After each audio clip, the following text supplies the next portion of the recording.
Olá, meu nome é André Marcel, sou médico do SAMU. Esse vídeo ele faz parte da dinâmica que nós estamos fazendo para realizar a atualização dos médicos que atuam na regulação médica do SAMU, os operadores de frota e os telefonistas auxiliares da regulação médica, os TARMs. E aqui eu vou falar um pouco sobre as leis que nos embasam, mais especificamente aquelas que estão relacionadas à Central de Regulação das Urgências. E eu não vou fazer um slide, na verdade eu vou pegar as leis, vou correr as informações sobre elas e a gente vai discutir sobre alguns pontos que eu destaquei. Esses pontos eles vão servir de base para o checklist que foi criado para a gente fazer a atividade prática durante essas semanas. Então vamos lá, a gente vai começar pela portaria 2048, que está dentro da Política Nacional de Atenção às Urgências. Vamos direto para a página 60, que é onde está a 2048. Nessa página a gente já tem as informações relacionadas à regulação médica das urgências. É o capítulo 2. A partir daqui a gente tem informações importantíssimas, como a atribuição da regulação médica das urgências e emergências. Olha só como começa, né? A competência técnica do médico regulador se sintetiza em sua capacidade de julgar, ter discernimento, né? Discernir o grau, presumindo a urgência e a prioridade de cada caso, segundo as informações disponíveis, fazendo ainda o enlace entre os diversos níveis de assistência do sistema, visando a dar a melhor resposta possível para as necessidades do paciente. Olha como se repete de novo. Julgar e decidir sobre a gravidade de um caso e que lhe está sendo comunicado por via rádio ou telefone. Estabelecer a gravidade presumida. O que isso significa? O médico regulador, através da telemedicina, através das informações que chegam via rádio, telefone, ele vai gerar uma gravidade presumida, o risco presumido do paciente. E a partir disso, ele vai realizar suas condutas.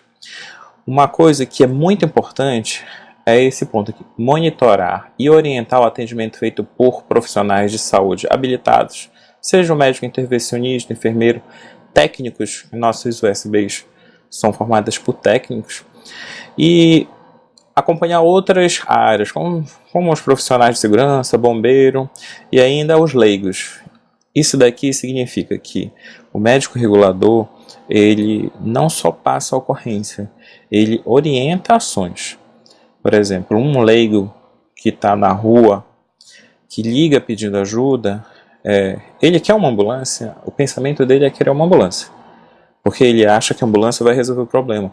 Mas o médico regulador, nas suas atribuições, pode dar orientações para que essa pessoa comece a agir, comece a fazer um primeiro atendimento, como se a vítima está inconsciente, virar ela de lado para evitar que, se ela vomitar, bronquiaspire, ou no caso de uma criança, orientar as manobras de desobstrução de via aérea, ou no caso de uma PCR, orientar as manobras de reanimação, retirar a pessoa de uma cena insegura, ou sinalizar o local. Tudo isso são orientações que o médico regulador pode oferecer.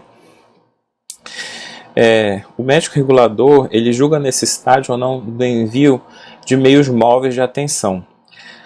Por exemplo, existem situações em que a pessoa liga solicitando por uma cefaleia, uma coluna travada, uma síndrome por cálculo renal. São situações em que a pessoa pode levar esse paciente por meios próprios, né? Ela paga um táxi ou pede ajuda para alguém e se desloca até uma unidade de atendimento. Mas ele, em caso negativo, ele não vai mandar, ele pode explicar a decisão e esclarecer a demanda de socorro quando as outras medidas serem tomadas. Por exemplo, ele orienta a pessoa a ir por meios próprios e pode esclarecer para ela por que ela está tomando aquela decisão e dizer qual é o melhor local para ela chegar. Estabelecer claramente em protocolo de regulação os limites do telefonista auxiliar da regulação médica, o qual não pode, em hipótese alguma, substituir a prerrogativa da decisão médica e seus desdobramentos sob pena de responsabilidade posterior do médico regulador. Esse parágrafo é importante, porque o TARM, que é o telefonista auxiliar de regulação médica, ele não pode tomar decisões médicas. E, por vezes, isso acontece. Um paciente, o paciente está assim, senhor, não ligue para cá, por que não é isso? Não. A obrigação do TARM é ele colher as informações, nome, idade, o QTH com melhor precisão possível e repassar essa informação ao médico, priorizando situações em que o paciente está inconsciente ou insuficiência respiratória, mas em nenhum momento ele pode decidir o que será feito. Às vezes isso acontece, e é bom ressaltar, quando o CIOP solicita solicita um apoio. O TARM ele passa para a tela do regulador médico e fala assim: doutor, o senhor pediu isso, é só para mandar para o operador de frota. Não é só. O médico ele é o filtro de tudo isso. Ele decide as informações. Nenhuma dessas decisões pode ser tomada nem pelo TARM e nem pelo CIOP. Quem tem que tomar a decisão é o regulador médico. Olha como isso volta repetidas vezes na regulação. Na resolução, monitorar o conjunto das missões de atendimento e das demandas pendentes. O que ocorre muitas das vezes é que o regulador médico ele envia a ambulância no sistema que existe do Ministério da Saúde, existe um mecanismo de colocar aquilo em espera ou em fila. Sendo que quando você coloca como as suas ocorrências em espera, você tem o acompanhamento dela, você tem controle sobre ela e você pode solicitar para o radiooperador que lhe dê informações sobre aquela missão. Né? Mas o que acontece repetidas vezes? A pessoa simplesmente coloca lá em fila e não presta atenção, não sabe o que aconteceu, ninguém passou os dados, não se sabe o que foi, qual fim deu a ocorrência e nem os dados clínicos relacionados àquilo. Essas informações são importantes para registrar sistematicamente os dados da regulação e das missões. É importante ter esses boletins, essas informações para respaldar tanto a regulação como a equipe que estava em missão. A regulação médica ela tem que submeter-se a capacitações específicas e habilitação formal para a função da regulação de regulador e acumular também capacidades de experiência de assistência médica em urgência, inclusive na intervenção do pré-hospitalar móvel.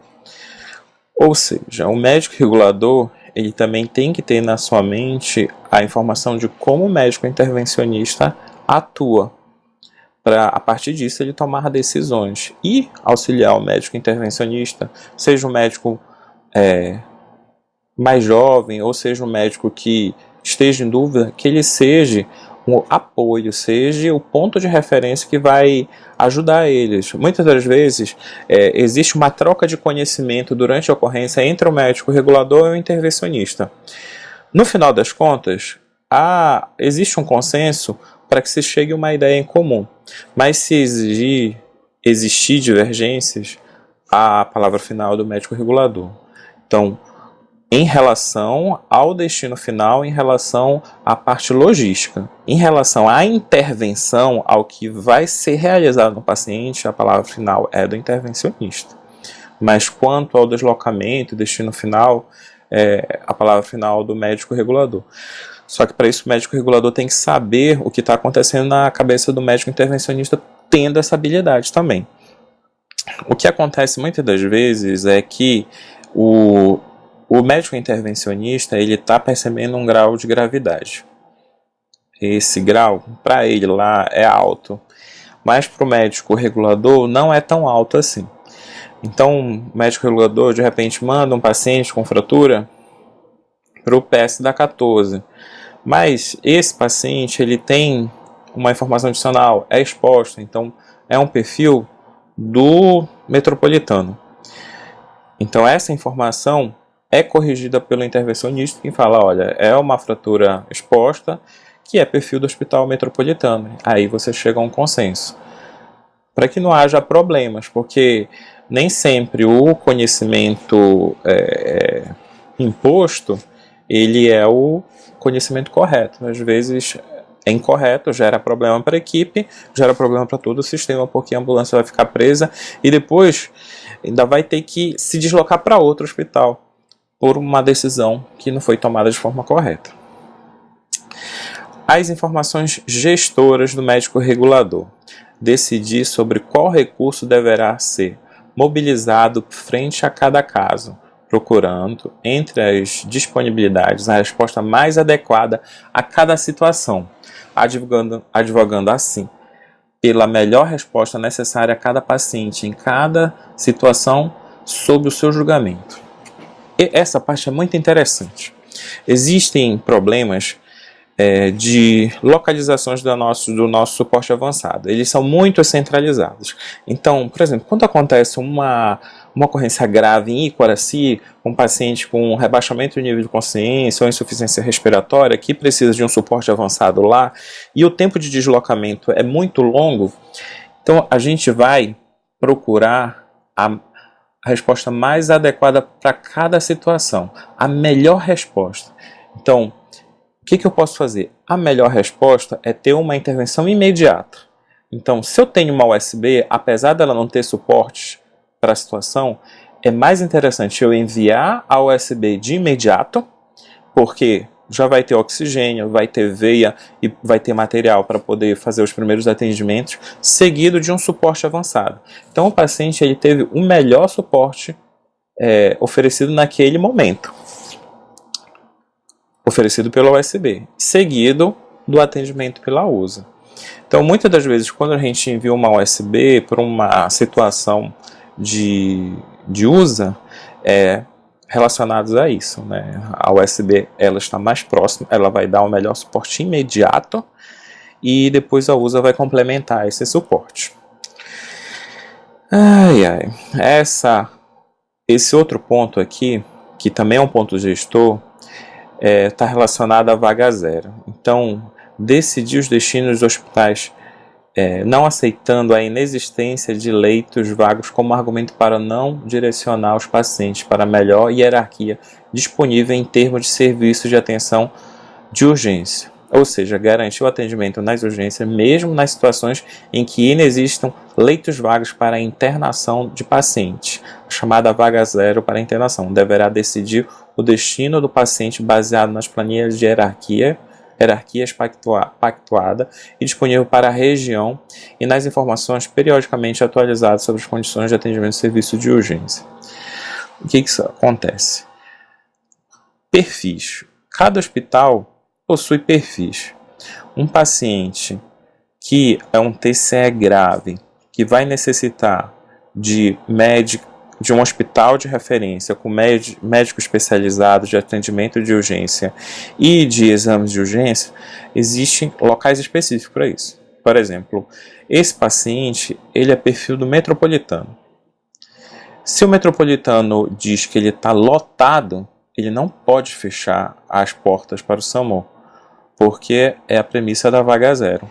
Aquele paciente é perfil daquele hospital, aquele hospital é o melhor local para ele ficar, então lá ele vai ter que ficar. Não adianta eu levar esse paciente para uma UPA, porque mesmo que haja o suporte avançado, que é idêntico ao de uma USA, a única diferença é que a USA tem um tempo para manter aquele paciente. O ideal é que esse paciente, se ele ficar na UPA, ele vai morrer, porque não existe recursos necessários para isso. Esse paciente está precisando de um exame, de repente ele tem uma hemorragia gigantesca na cabeça que precisa de cirurgia descompressiva, não adianta ficar lá. Precisa ir para um hospital de referência. Mesmo que esse hospital de referência, está lotado, não tem vaga, se ele é o melhor local para esse paciente ficar, é lá que esse paciente vai ficar. E isso é uma autoridade que o médico regulador tem, que é de gestão, né? É uma autoridade que sobressai sobre todas as autoridades das urgências.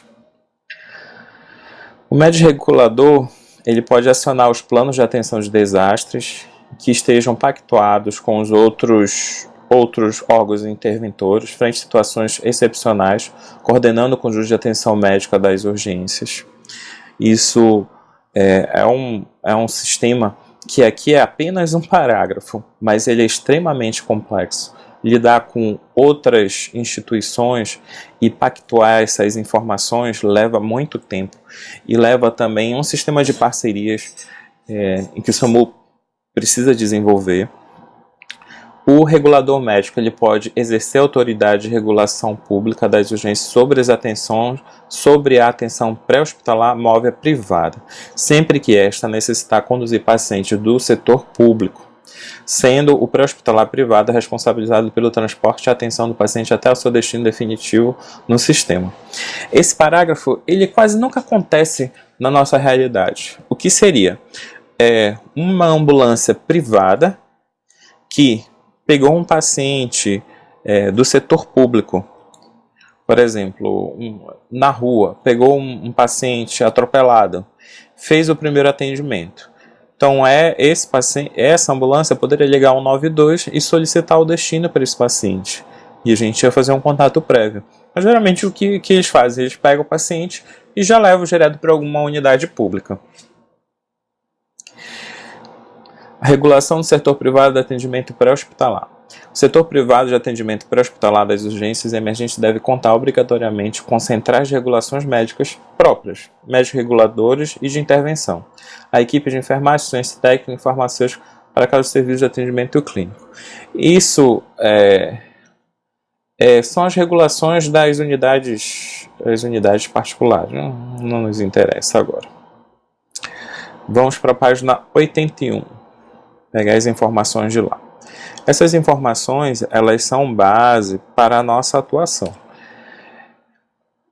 No capítulo 4, atendimento pré-hospitalar móvel. Equipe de profissionais oriundos da saúde. Aí aqui, quais são as atribuições do médico regulador? São médicos que, com base nas informações colhidas dos usuários, quando este aciona a central de regulação, são os responsáveis pelo gerenciamento. Gerenciamento significa pegar a informação, acompanhar e concluir essa informação. Definição e operacionalização dos meios disponíveis e necessários para responder às tais solicitações, utilizando-se de protocolos técnicos e da faculdade de arbitrar sobre os equipamentos de saúde do sistema necessário ao adequado atendimento do paciente. Essa é uma definição curta sobre o que o médico regulador faz, mas ela informa sobre tudo o que ele tem que fazer. Primeiro que ele tem que fazer o acolhimento, gerenciar, definir o risco presumido, definir qual a unidade que ele vai utilizar para atender essa situação. Existem situações onde a USA ela precisa de suporte avançado e especializado, como o transporte de pacientes neonatais.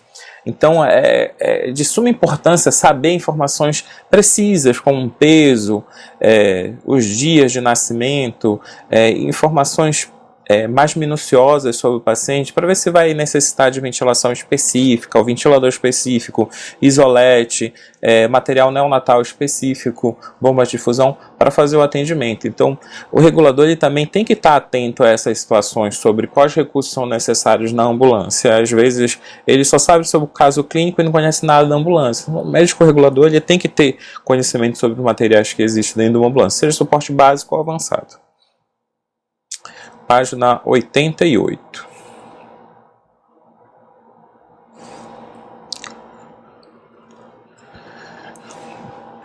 Essa aula em vídeo, na verdade essa discussão em vídeo é para que haja facilitação em tempo para que a gente consiga fazer os nossos casos clínicos de forma mais prática. Hoje a gente sabe que a educação nessas aulas assim, elas não surtem muito efeito, as pessoas elas não aprendem muito. Então é muito mais fácil a gente discutir um caso, tirar as dúvidas daquilo e botar em prática. Nesse tópico aqui, equipe de profissionais não oriundos da saúde, né? Aqui a gente vai envolver os telefonistas que auxiliam a regulação médica. E aqui tem as suas atribuições. É um profissional do nível básico, habilitado a prestar atendimento telefônico a solicitações de auxílios provenientes da população, nas centrais de regulação médica, devendo anotar dados básicos sobre o chamado. Olha esses dados: localização, identificação do solicitante, natureza da ocorrência, e prestar informações gerais a essa pessoa. Sua atuação é supervisionada diretamente e permanentemente pelo médico regulador.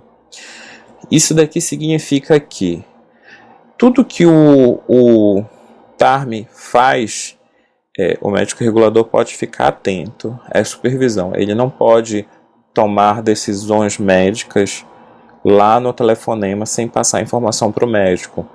Ele é auxiliar do médico. Então, todas as solicitações do médico regulador relacionadas, lógico, a contato com os hospitais, contatos com as VTRs, precisam ser deliberadas. O que acontece, às vezes, a pessoa ela não tem o perfil do local e ela não entende quais são suas atribuições. E, às vezes, o colega ele nunca leu isso. Então, o vídeo ele é interessante porque torna isso mais didático. Eu estou mostrando, está aqui a situação e o que ele tem que fazer. Olha, requisitos gerais: maior de 18 anos, disposição pessoal para atividade, equilíbrio emocional e autocontrole. Às vezes você vê situações, lógico, não posso generalizar, a maioria dos nossos TARMs, eles são muito bons, eles atendem de forma correta, atendem conforme o protocolo, mas alguns dos nossos, poucos nossos, eles não têm esse equilíbrio emocional e autocontrole, entrando em conflito e discussão com o solicitante. Ora, o solicitante já está numa situação ruim. Se ele se encontra naquela situação ruim, ele passou por um processo de sofrimento. Emocionalmente ele não vai estar controlado, mas nós estamos num local protegido, nós estamos num local em que somos habilitados para estar emocionalmente controlados e tentar conversar com essa pessoa. Então essa habilidade de não se deixar levar por palavrões, por xingamentos dado pela população, que é um perfil da nossa população belenense, é um perfil muito ansioso, é um perfil muito necessitado de atenção, não sei por quais motivos, eles precisam que haja de alguma forma, uma segurança. Eles precisam que quando a pessoa atenda o telefone, entenda que aquela pessoa está disposta a ouvir e está disposta a ajudar. Muitas das vezes eles não percebem a questão do tempo entre conversa e acionamento. Às vezes, se a pessoa passa 30 segundos conversando, você escuta o som de fundo, alguém xingando e dizendo: eles não vão mandar essa ambulância porque a ambulância já não chegou. Infelizmente, tudo é muito material. E a sensação emocional, ela não te dá sensação de tempo. A pessoa que está muito ansiosa, o pequeno tempo que passa é um tempo muito longo. E para a gente que está naquela situação, o tempo que é necessário para gerar intervenção, ele acaba sendo muito grande para a pessoa que está em situação de sofrimento. Apesar de para a gente não ser, 10 minutos é pouco tempo, mas para quem está em sofrimento, 10 minutos é muito tempo. Ter disposição para cumprir ações orientadas, solicitadas, capacidade de manter sigilo profissional, capacidade de trabalhar em equipe, disponibilidade para capacitação, que é o que nós estamos fazendo agora, discriminado no capítulo 7, bem como recertificação periódica. Competências: atender solicitações telefônicas da população, anotar informações colhidas do solicitante segundo o questionário próprio, prestar informações gerais ao solicitante, estabelecer contato radiotelefônico com ambulâncias, veículos de atendimento hospitalar, estabelecer contato com hospitais e serviços de saúde de referência a fim de colher dados e trocar as informações. Isso daqui a gente solicita muito para eles. Geralmente esses contatos com ambulâncias a gente reserva ao radiooperador. Anotar dados e preencher planilha e formulários específicos do serviço, obedecer os protocolos do serviço, atendendo às determinações do médico regulador. Essas determinações todas relacionadas ao serviço, né? O médico regulador não vai poder, faça um café e traga para mim. Isso já é abuso, pelo amor de Deus. O radiooperador. Ele é um profissional de nível básico, habilitado a operar sistemas de radiocomunicação e realizar controle operacional de uma frota de veículos de emergência, nossas USAs, USBs, motolâncias e lanchas. Requisitos gerais: maior de 18 anos, disposição pessoal para atividade. Isso eu não marquei, mas tem que ter disposição. Eu acho que é o profissional que sofre maior estresse no SAMU, radiooperador, porque todas as orientações, todas as determinações convergem para o radiooperador, que é o funil do SAMU. O ter equilíbrio emocional e autocontrole. Isso é muito importante, porque sempre, às vezes, acontece das USBs ou usas questionários nos locais, e não é para questionar as situações. Se ele está fazendo aquilo, é porque alguém mandou ele fazer. Se você quer questionar, questione ao médico regulador e não ao operador de frota, nunca ao operador de frota. O operador de frota ele está cumprindo uma determinação, não pode questionar o operador de frota. Disposição para cumprir ações orientadas, que já foi orientadas pelo médico regulador, disponibilidade para recertificação periódica, capacidade de trabalhar em equipe, disponibilidade para capacitação discriminada no capítulo 7, bem como para recertificação periódica, que é o que nós estamos fazendo. Atribuições: operar sistema radiotelefônico, radiocomunicação e telefonia, centrais de regulação, exercer o controle operacional da frota de veículo do sistema de atendimento para hospitalar móvel. Isso se tornou muito mais fácil agora com o projeto piloto dos GPS. Além dele saber onde a ambulância está, se ela está na oficina, se ela está na base em QAP ou em ocorrência ou em manutenção, agora você tem a localização própria dela. Manter a equipe de regulação atualizada a respeito das situações operacionais de cada veículo da frota. Isso daqui é muito interessante. Existe uma informação que passa muito rápido entre o TARM, o médico e o operador de frota, que quando o TARM pega o título, né, da ocorrência, se ele atribuir o bairro ao título da ocorrência, ele já dá uma informação ao médico regulador, que automaticamente pergunta ao operador de frota. Por exemplo, atropelamento Marambaia. O médico regulador vê aquilo e pergunta ao operador de frota: Marambaia tem ambulância disponível nas proximidades? Ele prontamente vai dizer sim ou não, porque ele tem essas informações. E isso facilita o feedback ao paciente. Eu tenho ambulância nas proximidades, ela vai chegar rápido. Não tenho ambulância nas proximidades, vai demorar para o atendimento, e aí dá mais orientações. Conhecer a malha viária e as principais vias de acesso de todo o território abrangido pelo serviço de atendimento. As vias de acesso são as maiores vias, né? Arthur Bernardes, Senador Leme, são as que dão acesso aos bairros. Muitas dos bairros de Belém, eles são muito intrincados, então você tem uma via de acesso, uma segunda via de acesso, uma passagem, lá dentro da passagem você entra numa casa que vai dar dentro de outra casa. Então são informações que em conjunto com o TARM, a gente consegue chegar ao local. Quando essas informações elas não são bem fechadas, às vezes as pessoas elas não sabem onde moram. Então, quando você pergunta qual é o seu endereço, a pessoa diz, é aqui. Só que o aqui onde? Aí gera um grande problema para a gente. Uma pessoa que está em desespero, quando você começa a perguntar onde é aqui, gera mais estresse na cabeça dela. Então, controle emocional, tratar a pessoa pelo nome, conversar de forma tranquila e às vezes até solicitar uma conversa com uma outra pessoa que esteja com um controle emocional melhor no momento é mais interessante. Vamos agora para a página 125. Na página 125, a gente tem o capítulo 6, das transferências e transportes interhospitalares. É onde acontecem os maiores conflitos do SAMU. Nessa página 125, ela dispõe sobre essa relação entre os médicos, entre o serviço móvel e o serviço físico.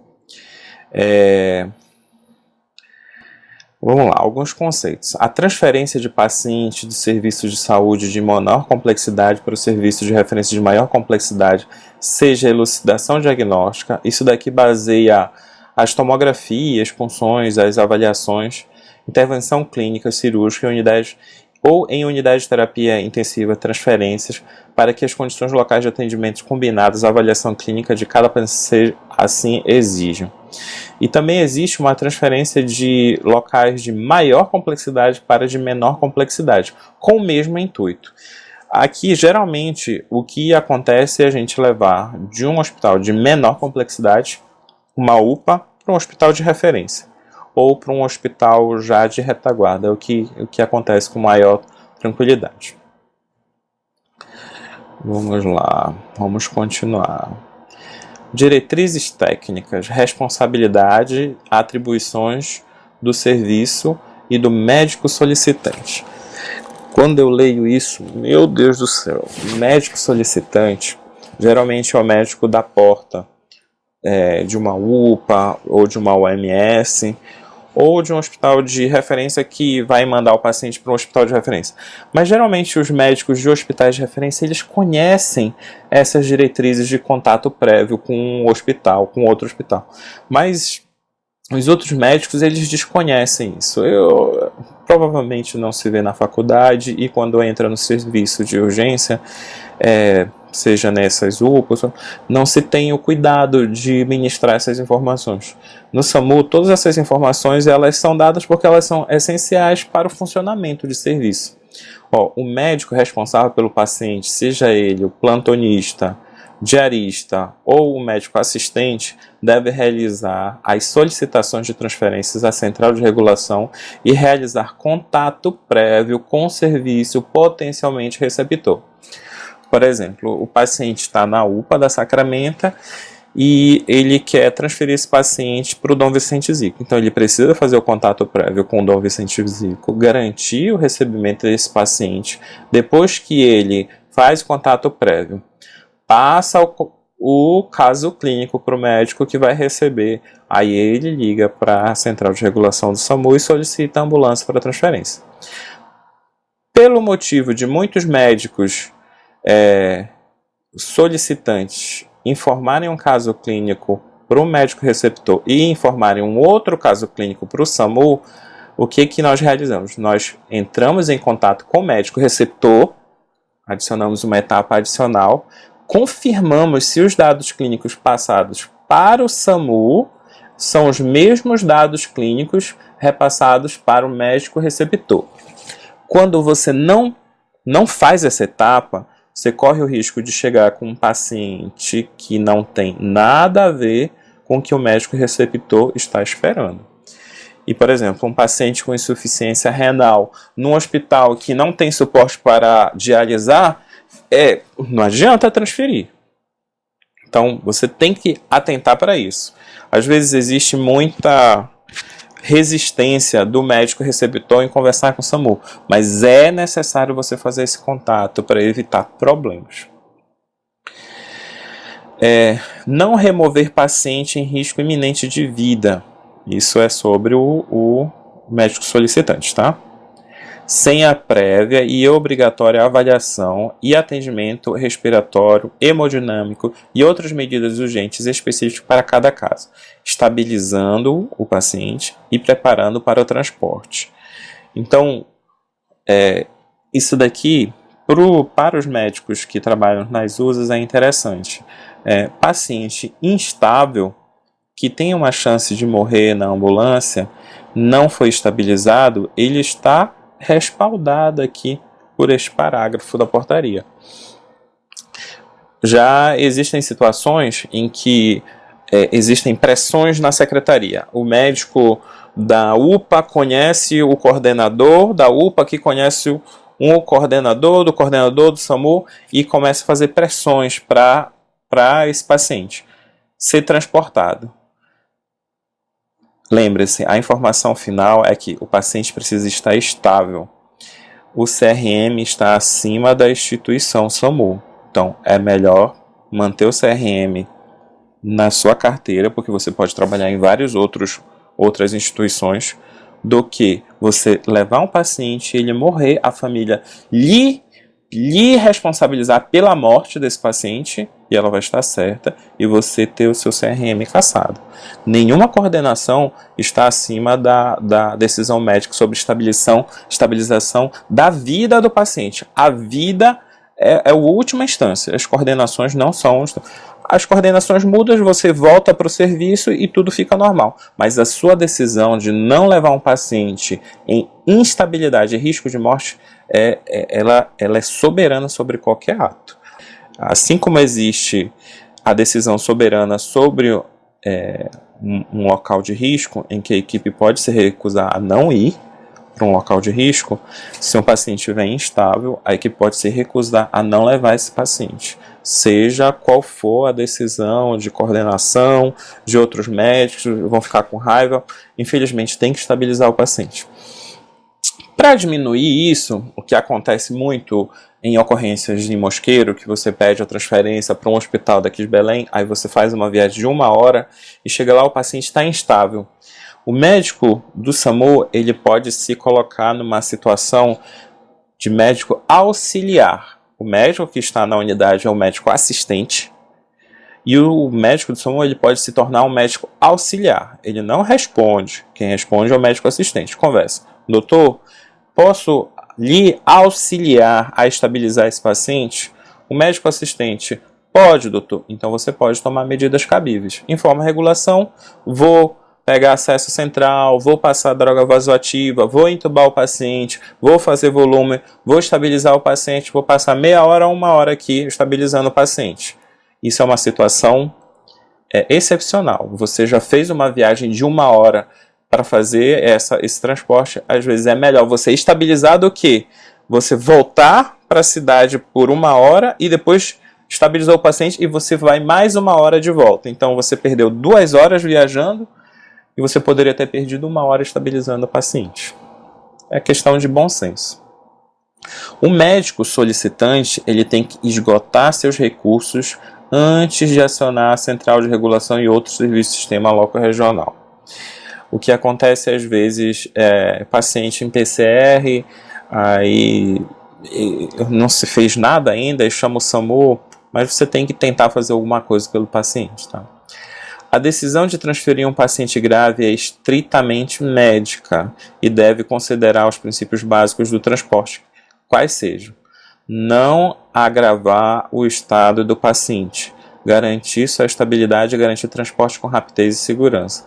Lembrando que existem alguns princípios físicos na ambulância, que é frear, o sangue vai para a cabeça; acelerar, o sangue vai para as pernas; pular, aumenta a pressão, né?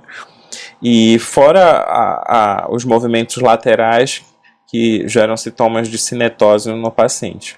Mas paciente grave, só o fato de a pessoa frear a ambulância e todo esse líquido ir para a cabeça aumenta a pressão intracraniana. No momento que acelera com muita rapidez, o sangue ele acaba indo para os membros inferiores, diminui a pressão. Então, são cinéticas do transporte que devem ser consideradas. Às vezes, um paciente estável, você pode oferecer um transporte. Às vezes, não ligar o código e ir com tranquilidade é muito melhor do que ligar o código e ir nessa rapidez toda e o paciente agravar durante o transporte em função do próprio transporte. Letra A. Informar ao médico regulador de maneira clara e objetiva as condições do paciente. Isso daqui é importantíssimo. E, às vezes é realizado isso à regulação médica, mas não é realizado ao médico receptor. Então a regulação médica liga ao médico receptor para confirmar se esses dados foram passados de informações de forma correta. Às vezes, nem a informação ao regulador médico está correta. Quando o médico intervencionista chega na unidade, é outro caso clínico, é outra situação, é outra regulação.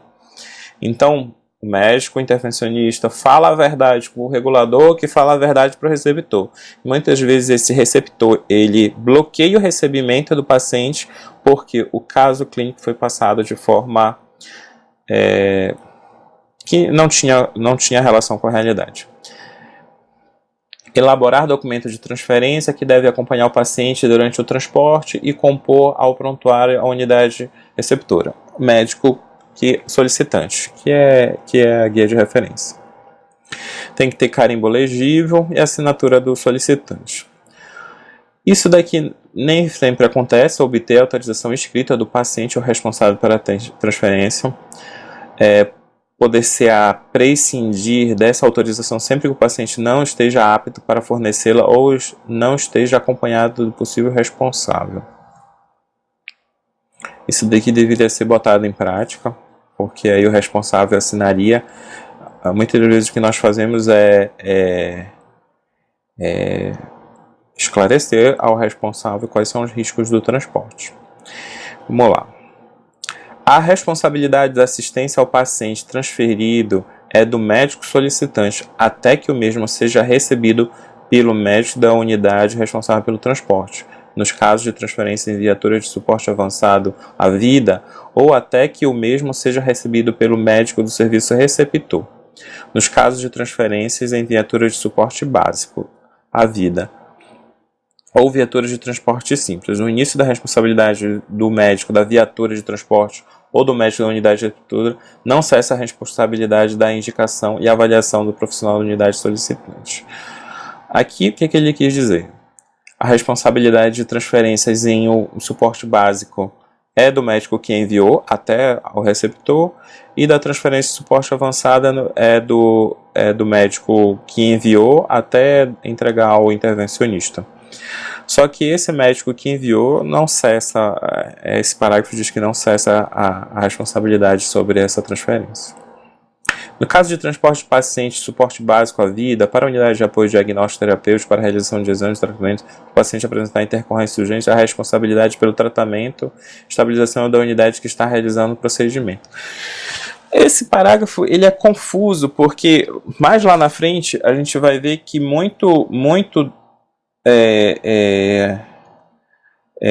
o SAMU ele só libera a unidade de suporte avançado para essas transferências. A unidade de suporte básico provavelmente não vai fazer isso.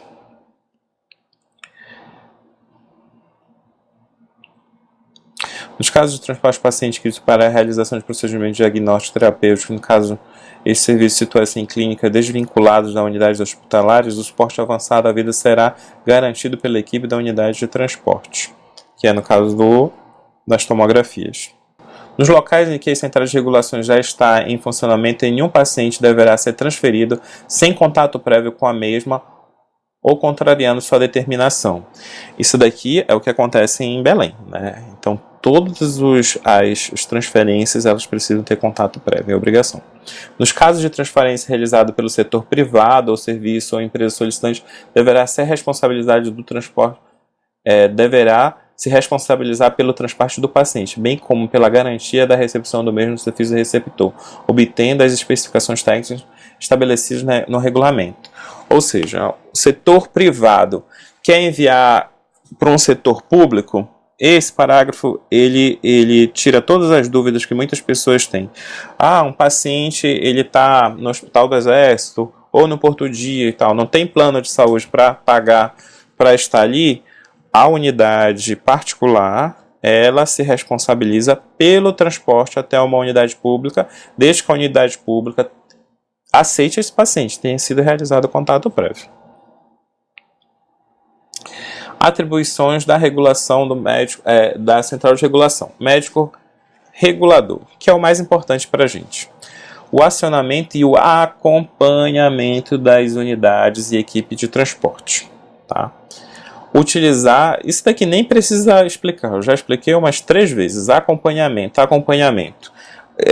Você não pode perder de vista o que você está fazendo, se entretendo com outras coisas. Utilizar o conceito vaga zero, definido no capítulo 2, que eu li anteriormente. Regulamento também nos casos de regulação interhospitalar, quando a avaliação do estado clínico do paciente e da disponibilidade de recursos loco-regionais se torna imperativo. Isso geralmente conceito de vaga zero interhospitalar, ele existe, mas ele é pouco aplicado atualmente. Atribuições da equipe de transporte, acatar as determinações do médico regulador, quando o meio de transporte ou o tipo de ambulância que deverá ser utilizado.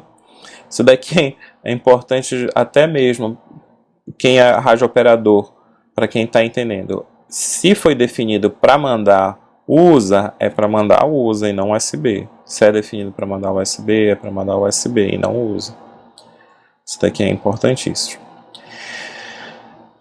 Isso daqui são as atribuições do médico do transporte, né, da equipe de transporte. Informar o médico regulador caso as condições clínicas, seja o uso USB do paciente no momento da recepção do mesmo para o transporte, não sejam condizentes com as informações que foram fornecidas ao médico regulador. Isso eu falei no parágrafo acima, com contato prévio. Tem que passar as informações para falar a realidade para o médico regulador, para falar a realidade para o médico receptor. Transporte interhospitalar pediátrico e neonatal deverá obedecer aos direitos estabelecidos neste regulamento, sendo que as viaturas utilizadas para tal devem estar equipadas com incubadoras de transporte e demais equipamentos necessários. Por isso que isso daqui é importantíssimo. Geralmente os pacientes vêm do interior pelo transporte aéreo, não adianta a gente aceitar que vai chegar um paciente, vão lá pegar. Mas, poxa, teve atendimento médico? Teve. Então você tem que exigir peso, exigir idade da criança, exigir todos os sinais vitais, o ABCDE, informações específicas. Não adianta só receber informação e repassar para a USA. Que vai que você chega lá, é um paciente neonatal e você levou uma maca. Como é que você vai transportar isso? Aí gerou um transtorno para a equipe, um transtorno para o paciente que não vai ter a qualidade de atendimento que o SAMU pode oferecer. E comunicar ao médico regulador o término do transporte. Eu sei que a USA faz com frequência isso. Algumas, e a maioria das USBs fazem isso, mas existem algumas USBs que não comunicam o término dos transportes. Isto está incorreto. Atribuições do médico receptor. Garantir o acolhimento médico rápido e resolutivo a solucionar as soluções da Central de Regulações Médicas. Tem que receber o paciente. Informar imediatamente a Central de Regulações e os recursos diagnósticos terapêuticos da unidade que atingem seu limite máximo de atuação. Acatar as determinações do médico regulador sobre o encaminhamento do paciente que necessita de avaliação ou qualquer outro recurso especializado existente na unidade, independente da existência de leito vago ou não. Isso daqui quando acontece a história da vaga zero, né? Não tem, mas a unidade é a referência, é para lá que vai ter que acatar. Não vou acatar, vou falar para a coordenação, mas vai do mesmo jeito. Num caso de processo, isso daqui nos respalda e nos protege. E o fato dele não saber que isso existe é um problema. É um problema para ele que vai estar estando em risco, né, perante a justiça. Receber o paciente e sua documentação, dispensando a equipe de transporte, bem como a viatura e seus equipamentos o mais rápido possível. O que o HC não faz, prende as ambulâncias lá, que é um problema. Infelizmente a legislação existe, mas mesmo que você acione o Ministério Público ou outras entidades, nada acontece para reverter esse problema. Vamos lá, a gente chegou na página 136 da portaria 248. Essas são as informações que eu achei mais importante trazer para vocês aqui. Agora a gente vai passar para a consolidada. Consolidação 03 de 2017.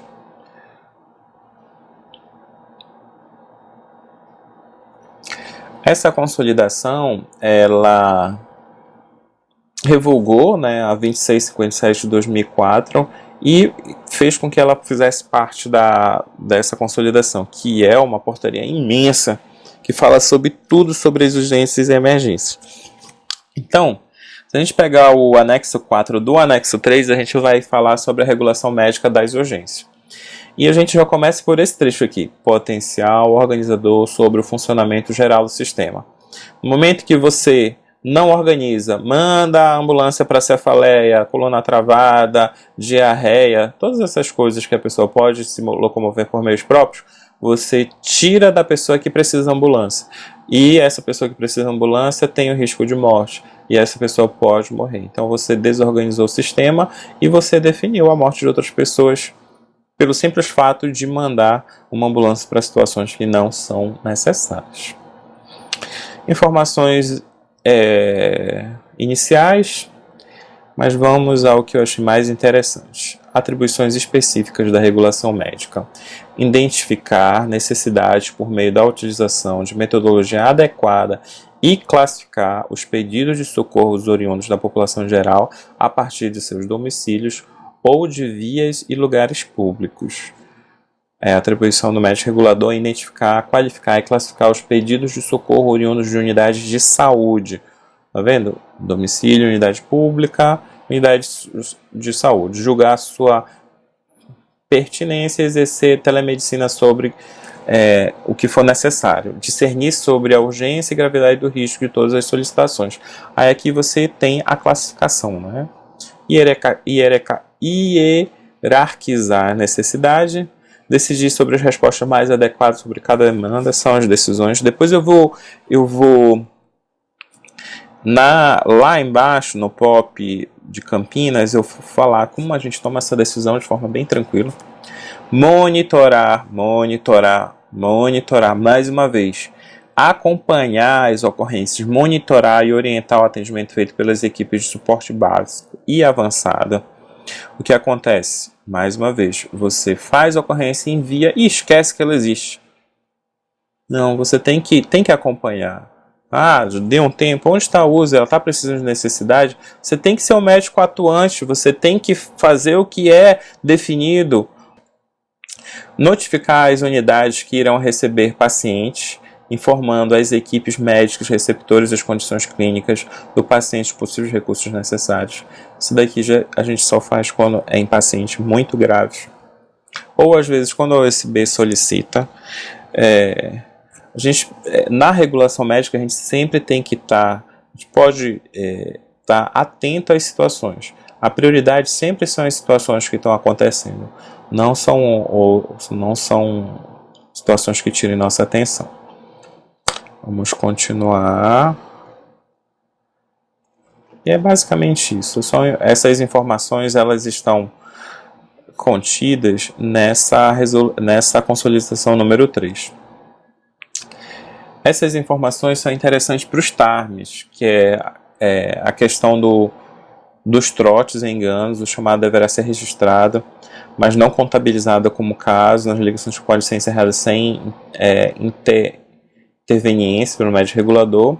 O telefonista auxiliar da regulação médica deverá ser treinado e devidamente instrumentalizado para atender aos pedidos de informações que ocorrerem à central.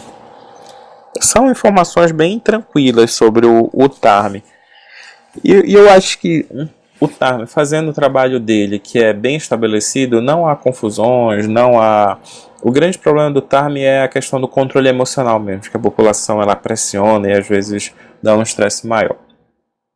O médico regulador, ao receber o caso, deverá, num curto espaço de tempo de 30 segundos a 1 minuto, que é definido para a gente, às vezes isso se torna maior, por meio da utilização de técnicas específicas para este fim, julgar a gravidade de cada caso e, em se tratando de situações críticas, deverá desencadear imediatamente a melhor resposta. E esse trecho aqui, ele é interessante, a melhor resposta, adicionando, inclusive, múltiplos meios, sempre que necessário, podendo, em seguida, concluir o detalhamento do caso. É aquela história lá de Coraci. a melhor resposta que eu tenho no momento é a USB, porque ela está próxima e já tem algum recurso, mesmo que simples, existe recursos disponíveis naquele momento. E adicionando, inclusive, múltiplos meios. Uma usa para fazer o suporte ao USB. Mas explica ao USB que você está acionando ela seguido de usa. Às vezes eles não têm essa ideia. Nos casos de menor gravidade, o médico poderá optar, inclusive, pelo não envio da equipe ao local, orientando o solicitante sobre como proceder em relação à queixa relatada, que é as orientações que a gente realiza muito na regulação. Nos casos simples de orientação, o médico regulador deve colocá-lo à disposição do solicitante para novas orientações, caso haja qualquer mudança em relação ao quadro solicitado primeiramente. O médico regulador opte pelo envio da equipe de suporte básico ou avançado de vida ao local, deve monitorar todo o seu deslocamento e receber, agora dá, né, com GPS, no caso das USBs em piloto, e receber o relato do caso quando a equipe chegar lá, que ainda é um problema. Às vezes a equipe chega no local, não repassa a informação e a gente não tem como definir a gravidade e definir o local para onde levar. Isso daqui surge um outro erro que a gente tem com frequência no SAMU. Por exemplo, um idoso que ele está em um estado séptico e evoluiu com delírio. Então ele está agitado, ele está delirando, querendo bater nas pessoas e tal. Só que o que está causando aquele delírio é um estado clínico. Aí o que acontece? A USB pega esse paciente e leva para o HC achando que ele é psiquiátrico. Aí o HC, já sabendo disso, avalia, resolve o problema clínico do idoso, deixa o USB esperando ali 12 horas, que 4 a 12 horas já teve situações piores, e depois libera o paciente para mandar para a UPA da Sacramento, que agora não é para levar para a UPA da Sacramento, esses pacientes são levados para um socorro da 14. É isso. Se essa USB tivesse ligado para o médico regulador e esse tendo sensibilidade de identificar que é um problema clínico, sempre o problema clínico ele tem que ser resolvido primeiro e depois o problema psiquiátrico. É sempre nessa ordem. Primeiro se resolve o problema clínico e depois o psiquiátrico. O médico regulador deve estabelecer contato com o médico serviço receptor, repassando a ele as informações técnicas sobre cada caso, para que a equipe local possa preparar-se para... Vocês veem que essas informações se repetem nas portarias. Eu estou na consolidação número 3, mas eu já falei isso lá na 2048. Após adequado recebimento do paciente no serviço determinado, o médico regulador poderá considerar o caso encerrado. O radiooperador deve acompanhar a movimentação dos veículos do SAMU durante todas as etapas de regulação a ser mencionadas. É a função dele. Beleza, vencemos já a consolidada. A consolidação número 3. Vamos para a nossa próxima, que é a do CFM. A do CFM é ótima. Que ela fala sobre tudo que a gente pode e o que a gente não pode fazer. A 2110 de 2014, resolução do CFM. Na página 3, a gente começa. O serviço pré-hospitalar móvel de urgência e emergência deve obrigatoriamente priorizar atendimento primário em domicílio, ambiente público ou privado, por ordem de complexidade, e não a transferência de pacientes de rede. Gente, é assim. Sempre o SAMU ele foi criado com o objetivo de atendimento ao público. As transferências hospitalares elas acontecem quando você tem essa demanda diminuída. Então, não adianta você usar, por exemplo, você tem uma ambulância em transferências, 2 em ocorrência, e tem uma disponível na central e tem uma transferência para fazer uma tomografia.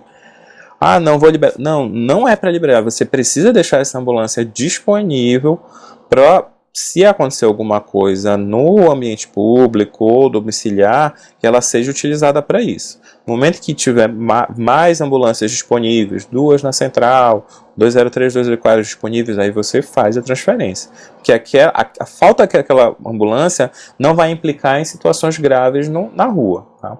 Não é atribuição do serviço hospitalar móvel de urgência e emergência o transporte de pacientes de baixa e média complexidade. Vou repetir. Lá na 2048 ele fala sobre transferência. Só que o CFM ele vai contrário a isso. São contradições. Aí. A gente... Olha, aqui em Belém a gente obedece muito a essa resolução do CFM 2110. Então, raras exceções, quando a unidade ela não possui unidade básica de transporte, o paciente precisa ir para um hospital porque já tem melhores a gente envia o USB, mas são raras exceções, tá? Mas não é atribuição do serviço hospitalar móvel de urgência e emergência, tá?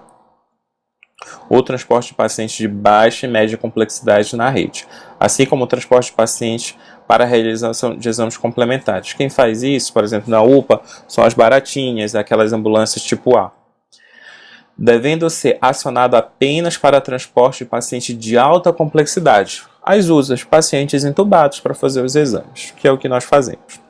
Os serviços pré-hospitalares móveis privados de urgência e emergência deverão ter central de regulação médica própria, o médico regulador intervencionista que está subordinado à central do SUS sobre a necessidade de encaminhar pacientes para o SUS, ao qual definirá o fluxo de encaminhamento para o serviço público. Esse artigo 6 aqui da resolução CFM, ele só é alterado numa situação particular. Por exemplo, isso daqui, todos os pacientes que são de locais privados, a unidade privada ela tem que oferecer o transporte. Mas, por exemplo, pacientes em morte encefálica que vão doar órgãos, o SAMU ele tem uma resolução específica para captar. Então, existe uma brecha nessa lei aqui por outras resoluções. Por exemplo, um paciente que está em ME lá no Porto Dias, apesar de ser um hospital público, privado, só que a captação vai ser no Ofiloiola. Aí o Ofiloiola solicita essa usa para ser transportado de um setor privado para o público, mas o interesse sempre é do público, porque esses órgãos vão ser transplantados no setor público. Você entende? A responsabilidade da transferência do paciente na rede privada é de competência das instituições ou operadoras de plano de saúde, devendo os mesmos oferecer condições ideais para a remoção, que é a instituição privada dá seu jeito para transportar o paciente. Recomenda-se que, para o médico regulador, quando uma jornada de 12 horas de plantão, deverá ser observada 1 hora de descanso remunerado para cada 5 horas de trabalho. Isso, graças a Deus, nós temos. A decisão técnica de todos os processos de regulação do serviço pré-hospitalar móvel de urgência e emergência é de competência do médico regulador, ficando o médico intervencionista a ele subordinado em relação à regulação, porém mantida a autonomia deste quanto à assistência local. Isso a gente já explicou. Palavra final do médico regulador em relação à logística de regulação. Palavra final do médico intervencionista sobre tudo o que ele vai fazer na ambulância.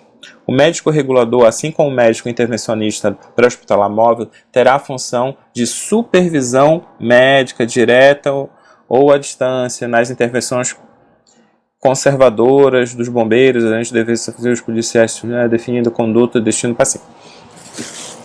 Nem sempre isso acontece. Mas dentro da nossa instituição precisa acontecer. O médico regulador do serviço pré-hospitalar móvel de urgência e emergência não pode ser responsabilizado por ações que não tenham sido executadas por razões que não dependam de seu controle, como indisponibilidade de ambulâncias e condições variáveis adversas no momento. Ou seja, não tem ambulância disponível no SAMU, a Ananindeua, que é o que acontece muito, a resolução do CFM tenta nos proteger com esse artigo 13. Eu não posso ser responsabilizado se não existe o recurso disponível lá no município. Infelizmente. Existem situações e situações. Vaga zero é prerrogativa e responsabilidade exclusiva do médico regulador de urgências, e este é um recurso essencial para garantir acesso imediato aos pacientes com risco de morte ou sofrimento intenso, devendo ser considerado como situação de exceção e não uma prática contida na atuação às urgências. Então, vaga zero é uma situação onde há um estresse tanto do médico regulador, como das coordenações, como do médico receptor. Mas, infelizmente, ela muitas vezes acontece pela superlotação, né? Os hospitais estão sempre superlotados, não existe leito de UR em canto nenhum, e às vezes você precisa definir a ida desse paciente para o hospital específico. Aí gera toda a situação. Geralmente, vaga zero você define como médico regulador, mas geralmente vai ter intervenção das coordenações fazendo pressão. Então você tem que estar preparado para que isso ocorra, né? Você vai ter as respostas, você vai se responder, lembrando que o seu CRM de médico, ele está acima da instituição SAMU. Então, se você tem essa prerrogativa, você tem que cumpri-la. O médico regulador, no caso de utilizar os recursos vaga zero, deverá obrigatoriamente tentar fazer contato telefônico com o médico que irá receber o paciente. Isso daqui foi a resposta de um dos processos que chegou na nossa mão lá no NEP, na época que eu coordenava.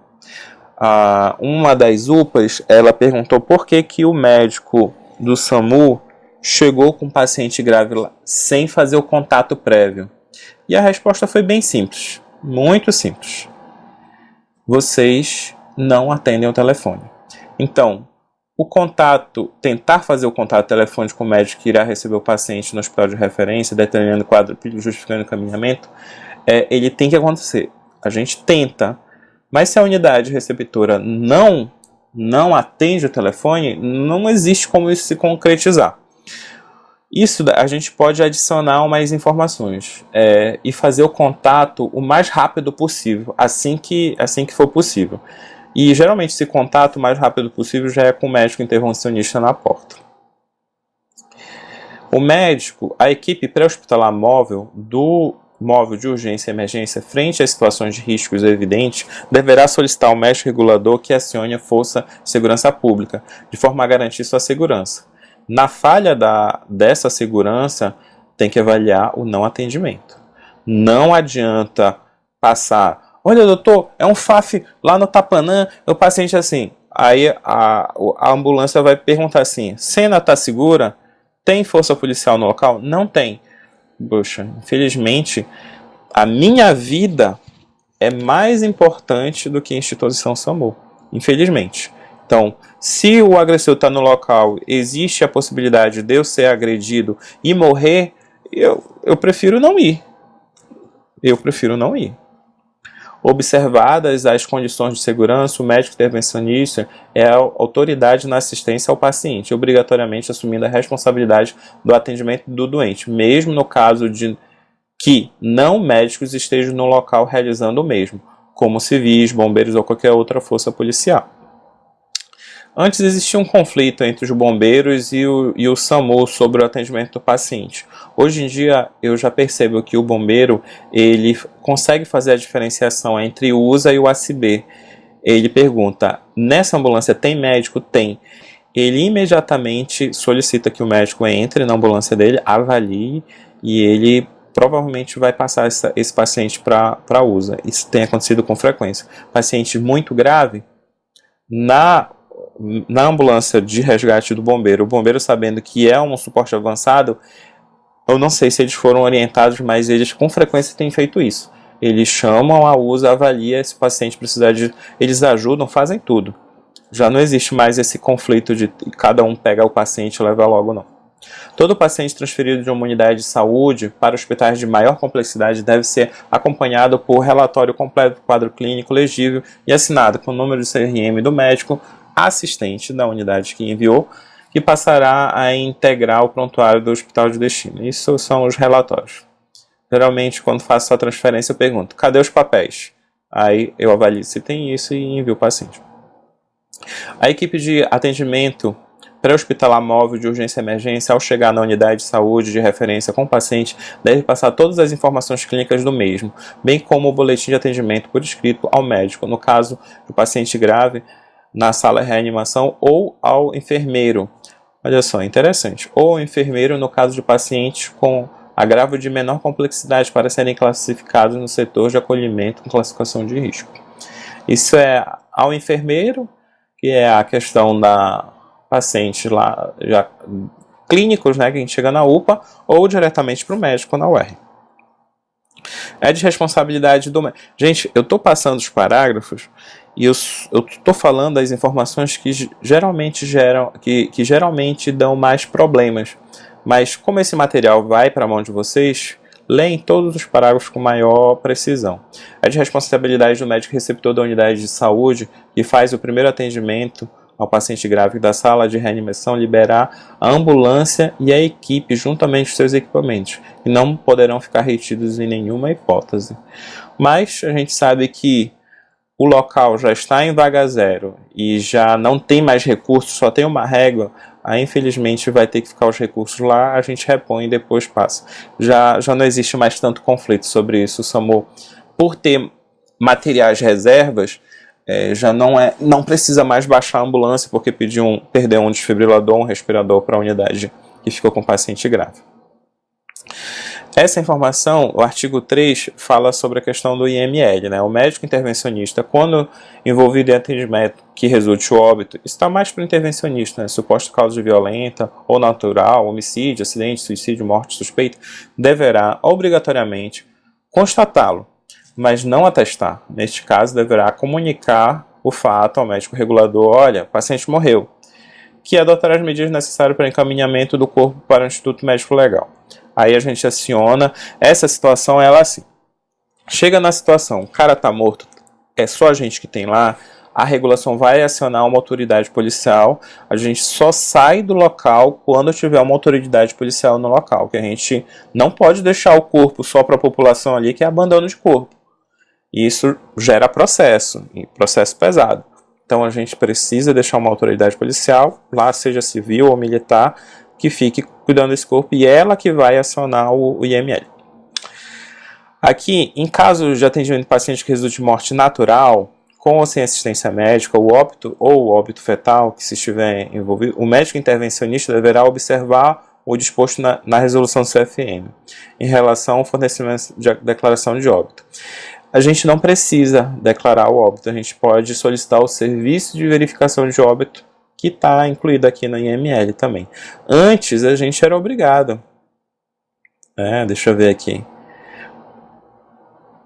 ter atestado do óbito no mesmo desde que tenha causa de morte definida.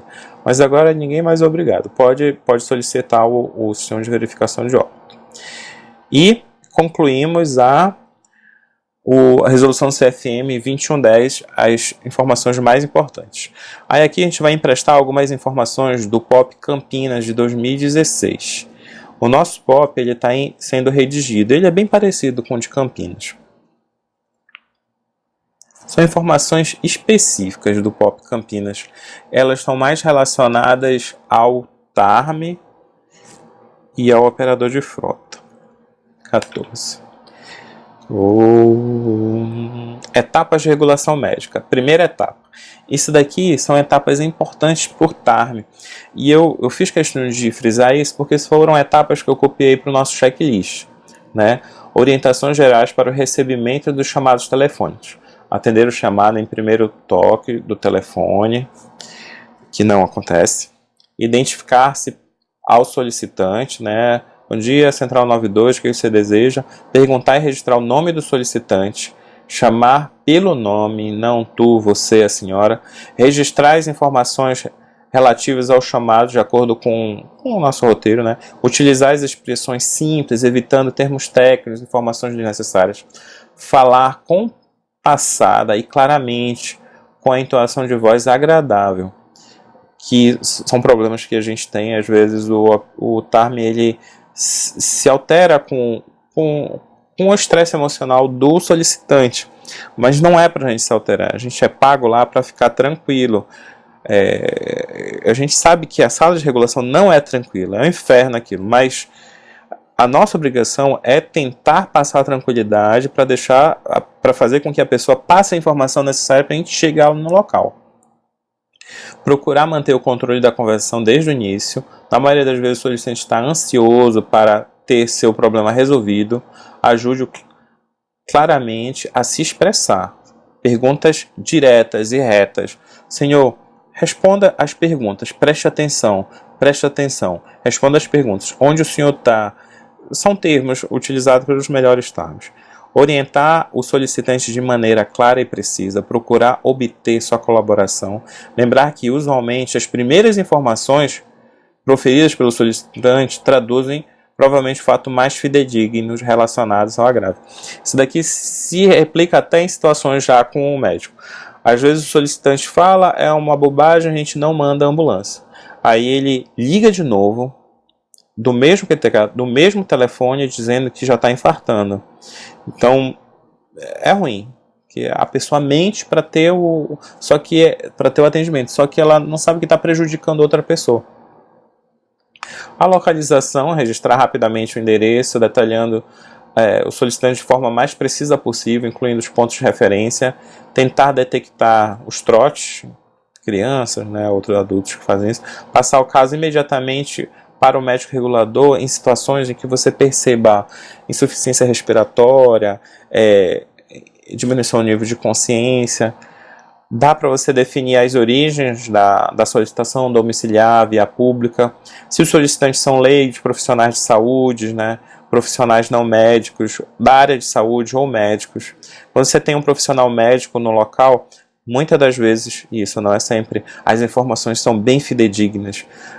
Tem situações em que o próprio médico não está preparado psicologicamente para viver uma situação de agravo, mas a maioria das vezes ele está. Se o paciente estiver inconsciente, com dificuldade respiratória ou sem respirar, fica caracterizada a situação de extrema urgência e o caso deve ser comunicado e repassado imediatamente ao médico regulador, após registrar o nome e telefone do paciente e o endereço. Isso é muito importante, porque o TARME, quando percebe que tem uma situação de agravo, ele já, olha doutor, tem uma situação muito urgente aqui, ninguém passa para o doutor que eu vou passar o caso para ele. E o operador de frota ele tem que estar atento a isso, porque vai mandar uma situação em vermelho para ele. Aí às vezes fala, você já enviou a USA em vermelho em que eu dei? Não, eu estou vendo esse psiquiátrico aqui. Mas gente, é verde. Você tem que obedecer à classificação e não à ordem com que é enviadas as solicitações. Não é porque eu enviei primeiro a minha verde que ela vai ser enviada primeiro à frente da vermelho aí da pessoa inconsciente. Você tem que obedecer à ordem de classificação. Vermelho imediato, amarelo algumas horas, verde muitas horas e cinza não vai, ambulância. É basicamente isso.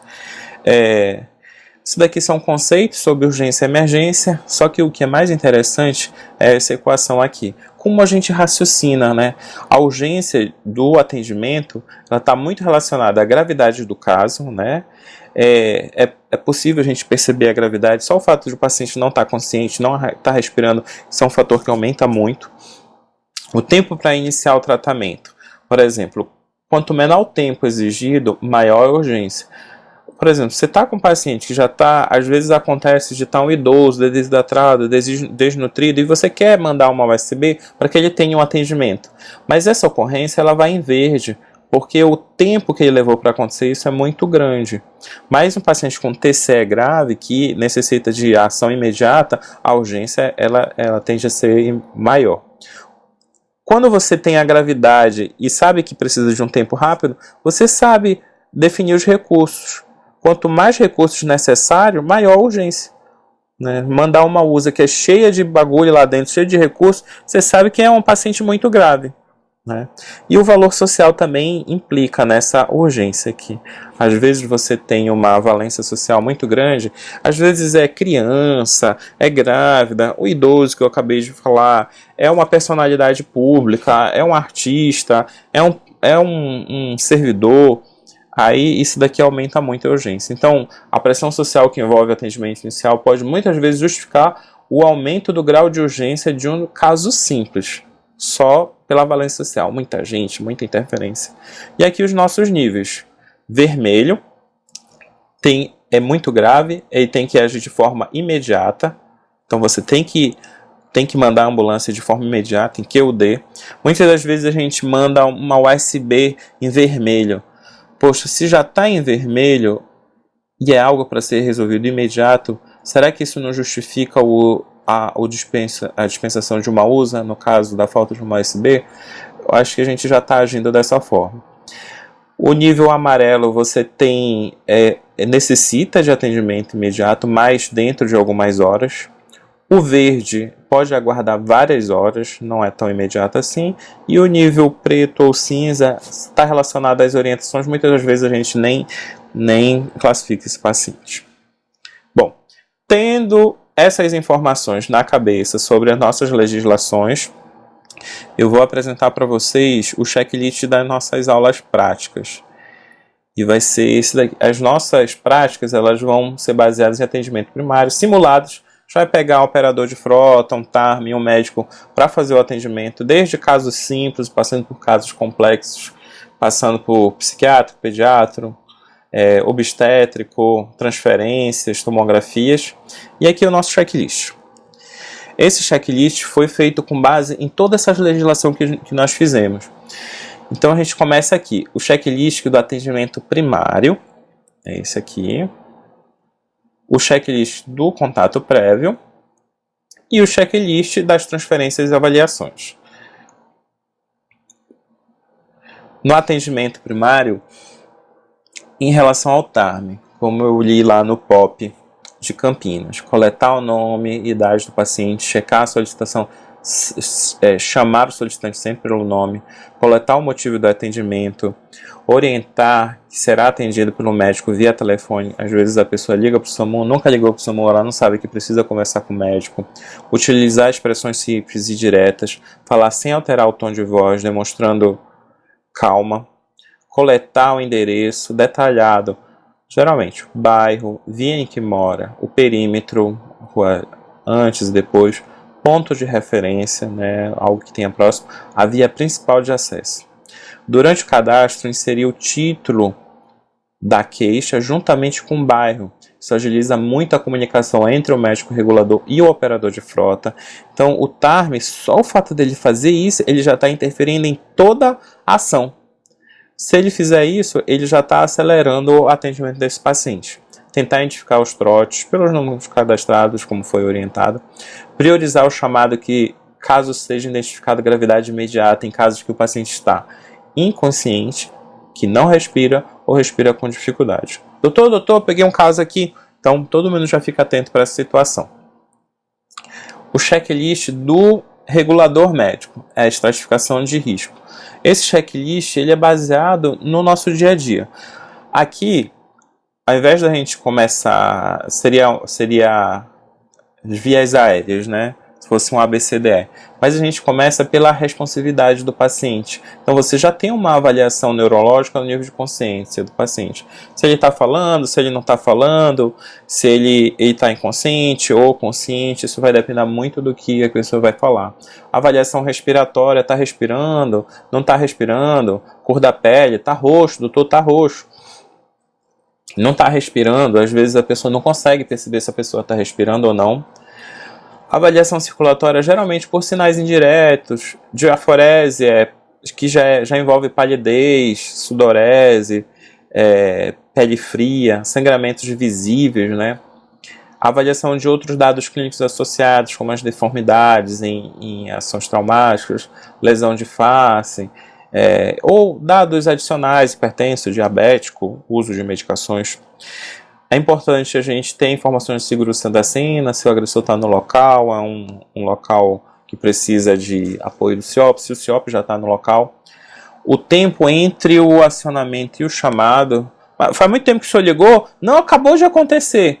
Então você sabe que aquela situação está acontecendo agora, às vezes a pessoa liga e o paciente já está assim há 7, 10 dias, aí qual é a gravidade do caso, né? Você já vê que o tempo necessário para iniciar o tratamento não precisa ser tão imediato.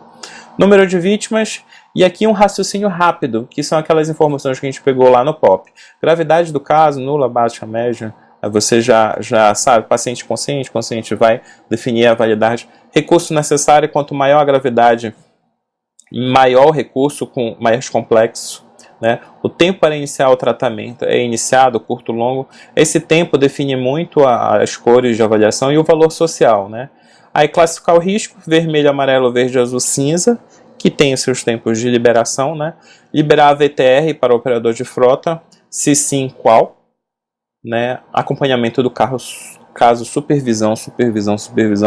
Eu fiz questão de colocar isso daqui, porque em todas as resoluções, POP e portarias, pede essa supervisão e a gente está precisando fazer isso no SAMU. Destino inicial provável do paciente. Geralmente a gente faz quando a unidade que está no local, seja uma USB ou uma USA, passa as informações do paciente, a gente vai saber se leva para um MS, UPA, PS, hospital de referência. Isso, lá a gente tem que fazer em 1 minuto. Aqui eu já estou dando um tempo de 1 minuto e meio. Mas o ideal é que a gente faça isso em 1 minuto. Tá? Aqui o cheque do radiooperador, operador de frota. Disponibilidade do VTR nas proximidades, essa informação ele tem que saber se tem ou não tem. Longe, se tem ou não tem. A necessidade de apoio, a gente informa que precisa, aí ele vai solicitar, né, para o CIOP. Coordenar o contato entre o médico regulador e as VTRs, é muito importante.